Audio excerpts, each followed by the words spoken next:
BRS party అభ్యర్థి Ragidi Lakshma Reddy Uppal MLA Bandari లక్ష్మారెడ్డిలు కలిసి ఉప్పల్లో ఎన్నికల ప్రచారం నిర్వహించారు.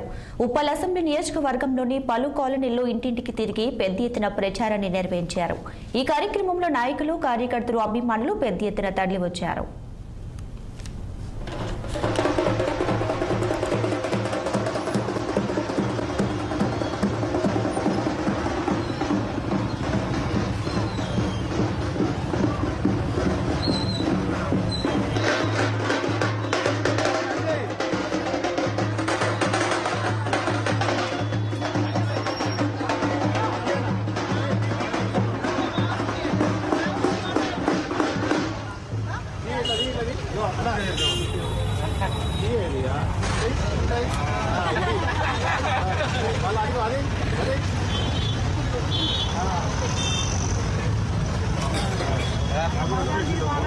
Ada